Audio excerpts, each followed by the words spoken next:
कांग्रेस की केंद्रीय कार्य समिति यानी कि CWC की हालिया बैठक अब सिर्फ एक औपचारिक संगठनात्मक बैठक नहीं रह गई, बल्कि ये बैठक कांग्रेस के अंदर चल रही गहरी अंतर्कलह, नेतृत्व संकट और भविष्य की दिशा को लेकर उठ रहे सवालों का प्रतीक बन गई है।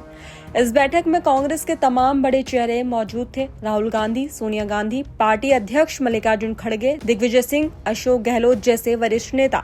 लेकिन बैठक के भीतर जो माहौल रहा, उसने पार्टी के भीतर मौजूद असंतोष और टकराव को पूरी तरह उजागर कर दिया। बैठक के दौरान जमकर बवाल हुआ, तीखी बहसें हुई और सूत्रों के मुताबिक राहुल गांधी इस बैठक में बेहद नाराज और आक्रामक मूड में नजर आए। बताया जा रहा है कि राहुल गांधी खास तौर पर दिग्विजय सिंह और अशोक गहलोत से काफी खफा थे। वजह थी बीते दिनों उनके ऐसे बयान जो सोशल मीडिया और मीडिया में वायरल हुए, जिनमें कभी बीजेपी की नीतियों की अप्रत्यक्ष तारीफ नजर आई तो कभी आरएसएस के संगठनात्मक ढांचे की सराहना करते हुए बयान सामने आए। राहुल गांधी ने इसे कांग्रेस की वैचारिक लाइन से विचलन माना और बैठक में साफ शब्दों में कहा कि ऐसे नेताओं को पार्टी में कोई भी महत्वपूर्ण जिम्मेदारी नहीं दी जानी चाहिए। इतना कहकर राहुल गांधी कथित तौर पर बैठक से बाहर निकल गए, जिससे साफ संकेत मिला कि पार्टी के भीतर नेतृत्व और वरिष्ठ नेताओं के बीच टकराव अब खुलकर सामने आ चुका है। तो वहीं इस बीच इस राजनीतिक उथल-पुथल के बीच दो और खबरों ने कांग्रेस के भीतर चल रही स्थिति को और पेचीदा बना दिया है। पहली खबर ये है कि प्रियंका गांधी बिना किसी सार्वजनिक जानकारी के विदेश दौरे पर चली गई हैं और दूसरी खबर ये है कि राहुल गांधी एक बार फिर से जर्मनी जाने की तैयारी कर रहे हैं। इन दोनों विदेश दौरों को लेकर सवाल उठने लगे कि जब पार्टी के भीतर इतना बड़ा संकट और असंतोष चल रहा है, तब शीर्ष नेतृत्व का विदेश जाना क्या सही समय पर लिया गया फैसला है या फिर इसके पीछे कोई गहरी राजनीतिक रणनीति छुपी हुई है। तो वहीं एक तरफ CWC की बैठक में हंगामा और बवाल होता है और दूसरी तरफ राहुल गांधी और प्रियंका गांधी विदेश दौरे पर निकल जाते हैं। तो आखिर कांग्रेस की रणनीति क्या है? इसे रणनीति कहने से ज्यादा सही होगा कि ये कांग्रेस के अंदर घट रही घटनाएं हैं, जिनकी जानकारी हमें सूत्रों के हवाले से मिल रही है। तो वहीं सबसे पहले प्रियंका गांधी के विदेश दौरे पर सवाल उठा कि वे कहाँ गई है और क्यों गई है। इस पर कांग्रेस को जवाब देना चाहिए। विदेश दौरों को लेकर बेवजह स्कूप बनाना भी सही नहीं है। जहाँ तक जानकारी Priyanka Gandhi new year celebration के लिए गई हैं। उन्होंने ये भी कहा कि रॉबर्ट वाड्रा क्रिश्चियन है और उनका परिवार क्रिसमस और न्यू ईयर सेलिब्रेट करता रहा है, तो इसमें कोई बड़ी बात नहीं है। ऐसे में इसे निजी अधिकार बताया और कहा गया कि इसमें कोई राजनीतिक मुद्दा नहीं बनाया जाना चाहिए। हालांकि राहुल गांधी के जर्मनी दौरे को लेकर सवाल जरूर खड़े हुए। राहुल गांधी हाल ही में जर्मनी से लौटे हैं और इतने कम समय में दोबारा जर्मनी जाना सामान्य नहीं लगता। अगर सिर्फ घूमने या छुट्टियां मनाने का मामला होता तो वो किसी और देश जा सकते थे, लेकिन राहुल गांधी अब तक 300 से ज्यादा विदेश यात्राएं कर चुके हैं। उनके पास दुनिया के तमाम हॉलिडे डेस्टिनेशन का विकल्प है। ऐसे में बार बार जर्मनी जाना ये संकेत देता है कि वाया जर्मनी कोई बड़ी राजनीतिक खिचड़ी पक रही है।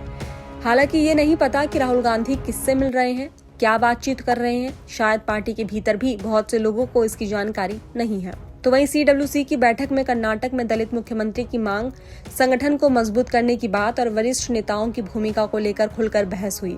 राहुल गांधी की नाराजगी इस बात को लेकर थी कि पार्टी के वरिष्ठ नेता सार्वजनिक तौर पर ऐसे बयान क्यों दे रहे हैं, जिनसे बीजेपी या आरएसएस को वैचारिक मजबूती मिलती दिखाई देती है। लेकिन इन सबके बीच पार्टी के अंदर असंतोष कोई नई बात नहीं है और ये जल्दी खत्म होने वाला भी नहीं है। तो वहीं कांग्रेस में अब एक रिज्म चेंज हो रहा है। 70-75 साल से ऊपर के नेताओं को धीरे धीरे साइडलाइन किया जाएगा, चाहे वो अशोक गहलोत हो, दिग्विजय सिंह हो या फिर यहाँ तक कि मल्लिकार्जुन खड़गे हो। इसका मतलब ये नहीं कि नेताओं की निष्ठा पर सवाल है, बल्कि ये है कि राहुल गांधी या पुराने गार्ड्स के साथ खुद को सहज महसूस नहीं करते। इसके उलट प्रियंका गांधी की भूमिका आने वाले समय में बढ़ने वाली है और जब उनकी भूमिका बढ़ेगी तो उनके साथ एक नई टीम भी उभरेगी। कांग्रेस के भीतर कई नेता आजकल खुलकर प्रियंका गांधी का नाम लेने में लगे हैं और ये बदलाव का संकेत है। ऐसे में ये सवाल भी निकला कि क्या राहुल गांधी ये स्वीकार कर पाएंगे कि प्रियंका गांधी को पार्टी की कमान मिले। तो सवाल ये नहीं है कि राहुल गांधी हजम करेंगे या नहीं, सवाल ये है कि उनके पास विकल्प क्या है। राहुल गांधी कभी भी ये नहीं चाहेंगे कि भाई बहन के बीच मतभेद सार्वजनिक सार्वजनिक हो। उनकी कोशिश यही रहेगी कि बाहर से सब कुछ संतुलित दिखाई दे, लेकिन हकीकत ये है कि प्रियंका गांधी किसी बड़े रोल के लिए खुद को तैयार कर रही है। तो वहीं दिग्विजय सिंह का राज्यसभा कार्यकाल खत्म होने वाला है और उनकी जगह जयंती नटराजन को भेजे जाने की चर्चा है। ऐसे में दिग्विजय सिंह के पास भविष्य में कोई बड़ा पद बचता नहीं दिख रहा। उनकी उम्र भी 76 साल के करीब है और स्वाभाविक रूप से वह राजनीतिक जीवन के अंतिम चरण में है। उन्होंने ये भी कहा कि दिग्विजय सिंह फिलहाल इसलिए चुप हैं क्योंकि उन्हें अपने बेटे के राजनीतिक भविष्य की चिंता है। हालांकि बीजेपी में सेटिंग वाली बातों पर उन्होंने कहा कि इन आरोपों की सच्चाई उन्हें नहीं पता। तो वहीं दिग्विजय सिंह जैसे नेताओं को हटाने से कांग्रेस को क्या मिलेगा, ये सवाल पूछना चाहिए।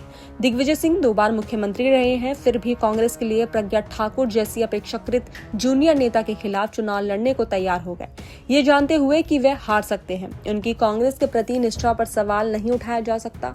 उन्होंने जो कहा वो संगठन को मजबूत करने की सलाह थी। आरएसएस के उदाहरण के जरिए उन्होंने सिर्फ ये समझाने की कोशिश की कि मजबूत संगठन कैसे नेतृत्व पैदा करता है, इसमें कांग्रेस विरोधी क्या था। तो वहीं राहुल गांधी जिन लोगों से घिरे हुए हैं जैसे केसी वेणुगोपाल, पवन खेड़ा, जयराम रमेश, सुप्रिया श्रीनेत, उनकी जमीनी राजनीतिक विश्वसनीयता क्या है? क्या वे खुद चुनाव जीत सकते हैं? उनका कहना था कि जिन नेताओं की बात सुनी जानी चाहिए उन्हें नजरअंदाज किया जा रहा है और जिनकी जमीनी पकड़ नहीं है वह पार्टी में सबसे ताकतवर बन गए हैं। यही असंतोष की असली वजह है।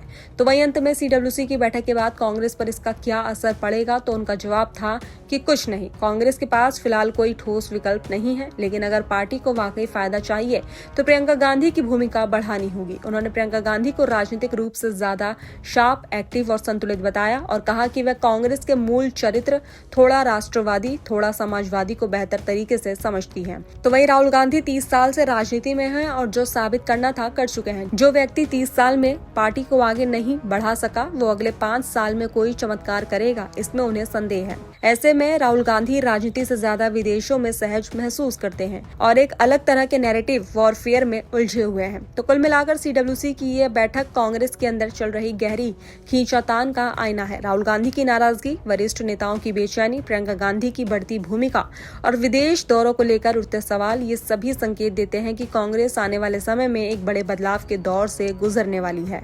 अब देखना ये होगा कि ये बदलाव पार्टी को मजबूत करता है या फिर और कमजोर करता है।